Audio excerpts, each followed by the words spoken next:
Chers lecteurs, bienvenue sur la chaîne Mes Lectures. Si vous ne connaissez pas le format, l'idée ici réside dans la présentation d'œuvres hétéroclites, et aujourd'hui j'ai décidé de vous présenter celle de Gilles Richard sur l'histoire des droites en France.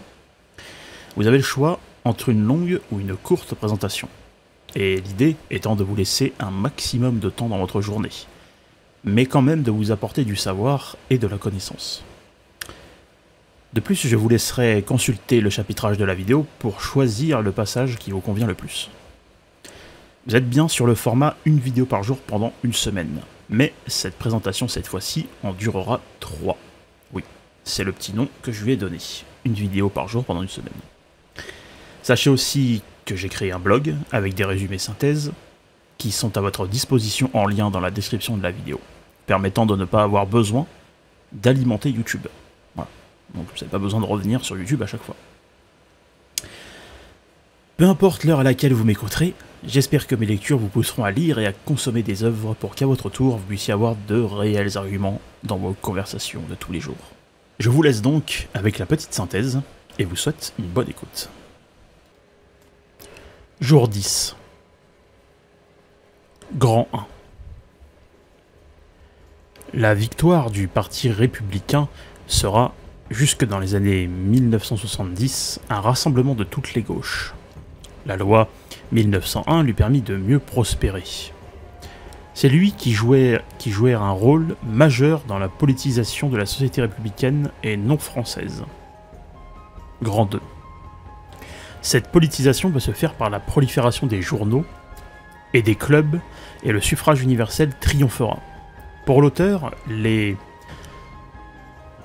principales victimes de cette politisation sont les droites dont nous parlons, puisqu'elles y participèrent, et par la tignasse nous irons. C'est Adolphe Thiers, hostile à l'Ancien Régime, qui rapprochera son parti des Républicains. Grand 3. Cette victoire républicaine repose évidemment sur la division interne aux droites. Les Républicains, eux, ont vu leur début dans le monde de l'échoppe, de la boutique, composé des petits propriétaires. Il s'élargira même jusqu'à l'industrie naissante et acquérera même une fraction bourgeoise acquise à la philosophie des Lumières. Grand 4. Les Républicains, après la terreur face aux catholiques, commettront beaucoup d'attentats entre 1815 et 1848. L'année 1880, elle, montre des Parisiens plus urniers, entre guillemets, que barricadiers, encore entre guillemets. Grand 5. Léon Gambetta lance un journal en novembre 1871 se nommant, je cite, République française. Fin de citation. En donnant la consigne d'écrire comme des, je cite, futurs ministres. Fin de citation. Le glissement entre le parti républicain vers le parti du gouvernement a lieu. Et il est une fraude. L'idée étant de combattre le cléricalisme et le, je cite, pouvoir monarchiste, qui selon l'auteur n'est plus réellement combattu. Maintenant que nous avons vu le petit résumé, je vous laisse découvrir la grande synthèse. La victoire du Parti républicain. L'auteur souhaite nous parler de la victoire du Parti républicain qui, jusque dans les années 1970, fut un rassemblement de toutes les gauches. Les Républicains étaient peut-être le parti, pas avec le même sens qu'à nos jours, qui était le mieux élaboré dans sa structure, contribuant à leur victoire. Avec différents comités, journaux et différentes assemblées, bien individualiser la question de ces intégrations et de ces divers éléments dans un tout cohérent, puis institutionnalisé n'était pas résolu, faute d'une loi le permettant pleinement, avant l'année 1901. Et c'est bien le Parti républicain qui jouera un grand rôle dans la politisation de la société républicaine et non française. La République n'est pas française. Attention à bien faire la distinction.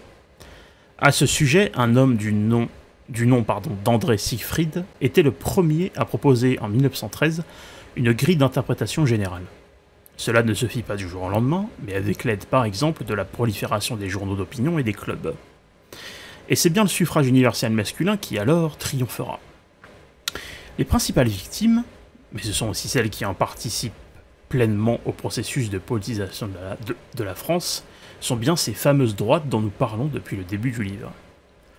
Parmi ces droites, notamment pour les légitimistes, un retour à l'Ancien Régime ou alors à la limitation du droit de vote aux plus riches chez les orléanistes. C'est l'hostilité d'Adolphe Thiers face à l'Ancien Régime, puis face au bonapartisme qui le rapprocha à partir de 1851 des Républicains. Et évidemment, la victoire des Républicains n'aurait pu intervenir sans les énormes divisions internes liées aux trois droites. Puis, comme nous l'avons vu précédemment, une fois renversé en mai 1873, il rejoindra Léon Gambetta et Jules Ferry. La droite du gouvernement lui refusera même des obsèques. Le 3 septembre 1877, lorsqu'il mourut, mais pas le peuple. Le peuple ne lui refusera pas les obsèques. C'est ça que j'ai voulu dire. Les Républicains virent leur début dans des milieux essentiellement urbains, alors soutenus par le monde de l'échoppe et de la boutique, qui était aussi composé des petits propriétaires et compagnons. Le parti sut assez vite élargir le cercle de ses partisans aux ouvriers de l'industrie naissante. Mais ils acquéraient aussi dans d'autres régions une fraction de la grande bourgeoisie acquise à la philosophie des Lumières. Et donc, historiquement, on peut dire que les Républicains mangeaient dans toutes les gamelles et que même la grande bourgeoisie, alors plutôt du droite, y voyait son intérêt dans un parti plutôt de gauche. Je ne pense pas que ce soit les partis politiques de gauche dans leur entièreté qui aspiraient à ce que la bourgeoisie entre, mais je pense plutôt que c'est la bourgeoisie qui a vu son intérêt. Vous voyez ? Voilà, c'est un peu ce que j'en ai pensé. En fait, les deux ont besoin l'un de l'autre au bout d'un moment. Il était étrange, mais peut-être bénéfique, de voir la mutation du parti républicain, sur la longue durée du renoncement progressif à la violence au profit du combat électoral. D'ailleurs, les républicains commettront beaucoup d'attentats entre 1815 et 1848, puis les années 1880 montrent alors un peuple parisien montant sur des barricades qui étaient passées à un peuple de Français aux urnes. Et donc les forces en présence et la République avaient quelque part adouci le pays. Et après ce qu'avait fait la Révolution, dans ce qu'elle avait de profondément meurtri au départ, puisqu'elle a commencé par la terreur, qui est un point de départ en fait de cette philosophie. La République est une émanation, la philosophie des Lumières est une émanation de la République. Peut-être que de cet adoucissement, comme démontré juste au-dessus, les Français sont alors restés encore jusqu'à aujourd'hui ce que leurs ancêtres avaient convenu d'être. J'ose en fait un néologisme qui est donc urnier. Alors, on passe de personnes qui sortent dans la rue, qui cassent, qui demandent par la violence un changement, à des urnes. C'est-à-dire qu'en fait, on dévie la contestation. Il y a eu une sorte de fraude lorsque Léon Gambetta lance un nouveau journal le 7 novembre 1871 se nommant La République française. En somme, il avait donné la consigne de ne jamais écrire comme des journalistes, mais toujours comme des futurs ministres.